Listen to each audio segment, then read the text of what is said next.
In 1902, Alfred Dunhill opened a shop on Conduit Street in Mayfair. It should have become the world's most valuable luxury brand, but instead, it is posting losses of nearly £40 million annually, while Louis Vuitton generates over €20 billion in revenue, and Dunhill's British heritage competitors struggle for relevance.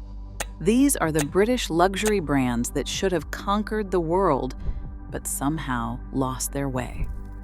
Alfred Dunhill was once positioned to become what Louis Vuitton is today, the ultimate luxury brand for the modern mobile elite.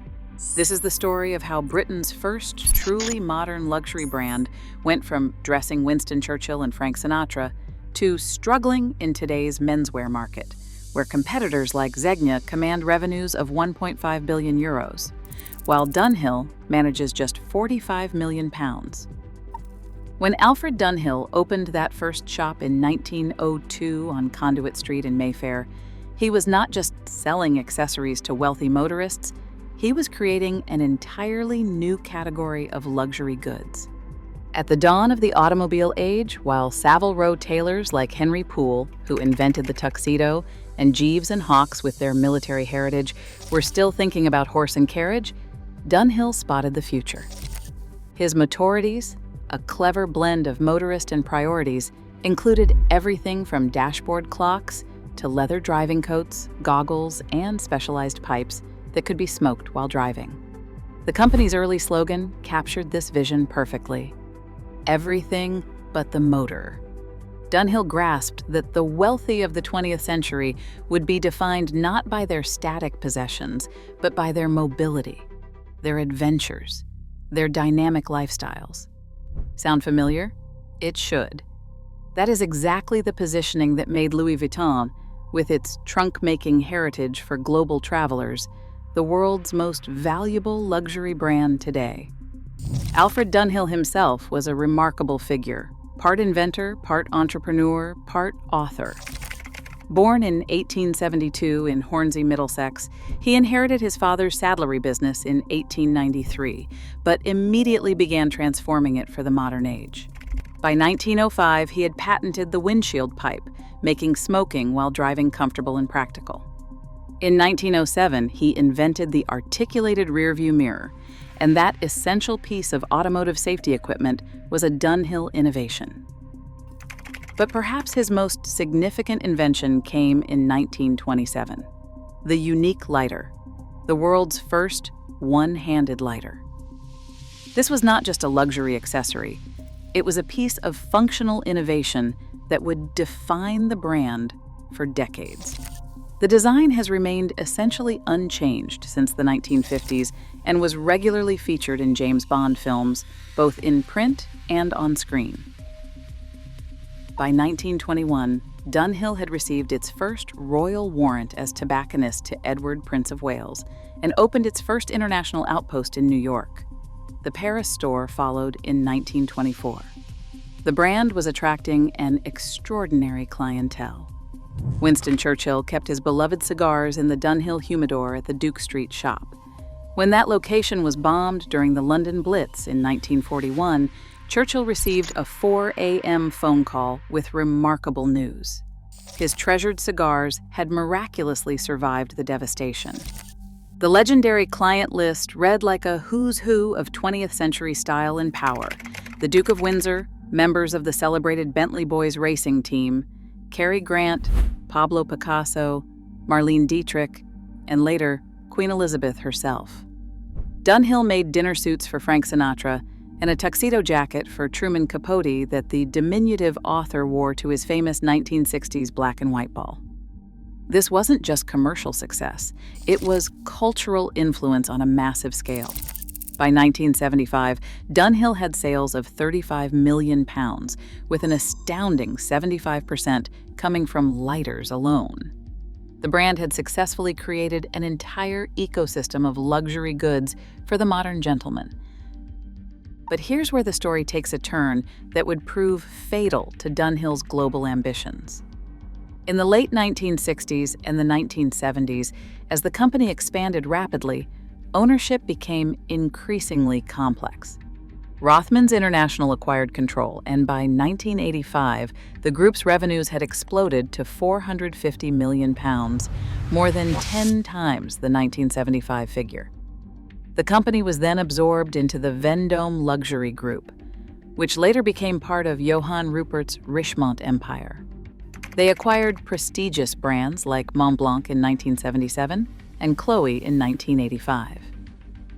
By 1993, Dunhill operated nearly 100 stores globally, expanding to 160 by 1998. Success, however, brought the seeds of destruction. As one senior industry figure who lived through this period explained, Dunhill was losing millions with a client base bordering on the pensionable. Jason Beckley, former global marketing director at Dunhill, called it the trap of fashion rather than respecting its own code and customer base. The problems were massive. First, there was overexpansion, particularly in China, without proper understanding of local markets. Second, the brand diluted its appeal with countless licenses that cheapened the Dunhill name. Third, and perhaps most crucially, the company lost sight of its core identity as it chased trends, rather than maintaining its position as the authority on British masculine style. By 2003, Dunhill was officially loss-making. Think about that for a moment. A brand with over a century of heritage, royal warrants, and a client list that included prime ministers and movie stars was bleeding money, while the luxury division of LVMH was generating billions. There was a brief glimmer of hope between 2011 and 2013 when the brand achieved profitability under longtime Richemont executive Chris Colfer with creative direction from Kim Jones.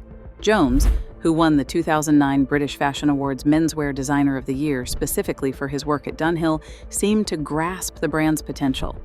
His innovative approach would later prove revolutionary when he moved to Louis Vuitton in 2011, where his supreme collaboration and streetwear integration generated massive success. But in 2010, he departed for Louis Vuitton, where he would go on to revolutionize high-end menswear and prove exactly what Dunhill could have become. Since 2014, Dunhill has remained persistently unprofitable under Johann Rupert's Richemont portfolio. The numbers tell a sobering story. In 2017, the brand posted losses of £81.5 million on sales that had declined 31% to just £50 million. By 2023, losses had widened to nearly £38 million, despite revenue climbing to £36 million. For context, Dunhill's annual sales hover under £45 million, a fraction of what a successful global luxury brand should achieve, and microscopic compared to Louis Vuitton's €20 billion juggernaut. Helen Brocklebank, CEO of Walpole, the British luxury trade group, puts the missed opportunity in stark perspective. She says, "Currently there is no global luxury menswear brand, and it's a Dunhill-shaped hole. When it comes to style, Britain's super strength is menswear. It gave the suit, raincoat, brogue, trench coat, and even the dinner jacket to the world, along with an enduring, defining, and highly exportable sense of masculine style." The market forces working against Dunhill are significant. Analyst Susanna Poos from Berenberg Bank explains, "The menswear space is not easy. Look at brands like Hugo Boss and Armani, which have been struggling for some time now. It's just much more crowded than before. We're seeing this increased casualization of clothing, newcomers like Suit Supply taking market share. So Dunhill is in a tough place." Meanwhile, Zegna maintains its €1.5 billion in revenue through consistent positioning and global expansion, exactly what Dunhill failed to achieve. But the fundamental problem is not market conditions. It is strategic confusion. Where Louis Vuitton consistently amplified its travel heritage to become the ultimate luxury lifestyle brand, Dunhill seemed to forget what made it special in the first place. Various creative directors were recruited to attract younger consumers, but the approach lacked coherence. Mark Weston, who led the brand from 2017 to 2022, pointed it in a more avant-garde direction with split-hemmed trousers and wrapped double-breasted jackets. While it generated attention from the British Fashion Council and industry insiders, it was not commercially successful. The fashion world noticed, but customers did not respond. Today, in 2024, under new creative director Simon Holloway, who took over in April 2023, there are signs of a different approach. Holloway, who previously worked at Burberry, has a clear vision. I want the guys to look more handsome, like movie stars. His philosophy centers on timelessness and classicism rather than chasing seasonal trends. For Holloway, Dunhill is the preeminent British menswear house, so the idea is to restate that and make it more renowned to a modern audience. He is focused on what he calls casual elegance, rooted in decades of craftsmanship and savoir-faire. The brand has made an intentional pivot back to its British roots, putting energy into the London flagship at Borden House, a Grade II listed Georgian mansion that was once home to the Duke of Westminster and Coco Chanel. It is the only freestanding building in Mayfair and has been Dunhill's London home since 2008, a significant move from the original 1902 Conduit Street location where Alfred Dunhill first established his automotive luxury vision. Holloway has also made practical innovations for modern life, having fabric weights in some cases to create lighter, softer materials. That can be everything from flannel to a gun club check that would traditionally be tweed, but now is made in a really refined, superfine merino. In 2024, Dunhill returned to live shows for the first time since 2020, staging a presentation at the National Portrait Gallery during London Fashion Week. The response was encouraging. As one fashion critic noted, there is a sweet spot in the world of quiet luxury, somewhere less uptight than Hermes and less predictable than Loro Piana. And with this collection, Simon Holloway has found it. The brand is also rebuilding its cultural relevance, partnering with frieze masters for the third year and opening in Selfridges alongside Loro Piana and Zegna. These moves suggest a company finally understanding its rightful position in the luxury ecosystem. Yet the numbers remain challenging. In an era when successful luxury menswear brands like Zegna generate over €1 billion in revenue, Dunhill's sub-£50 million performance indicates just how far the brand has fallen from its potential. The company that should have been the British Louis Vuitton instead finds itself fighting for survival in an increasingly competitive market dominated by the LVMH luxury portfolio. The tragedy of Dunhill is not just commercial, it is cultural. As one industry insider puts it, Dunhill enjoys significant affection within the industry, where it is seen as the British Hermes, even if a somewhat dormant one. It is one of the few scalable historic luxury houses left in Britain, representing 130 years of innovation, craftsmanship, and style leadership. The brand that gave the world the rearview mirror, the one-handed lighter, and countless innovations in masculine style deserved a different fate. Alfred Dunhill understood modernity before anyone else in luxury goods.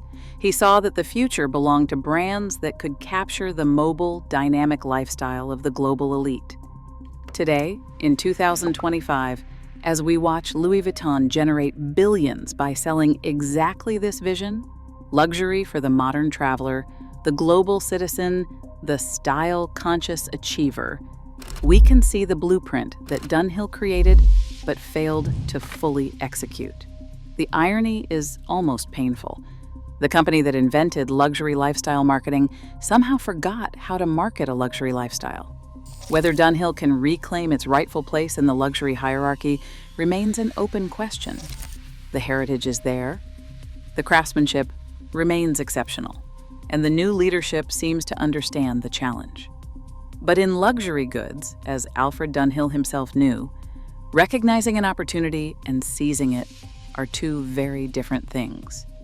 The founder who harnessed modernity as a cultural force, would recognize today's challenge, and he would expect nothing less than complete transformation.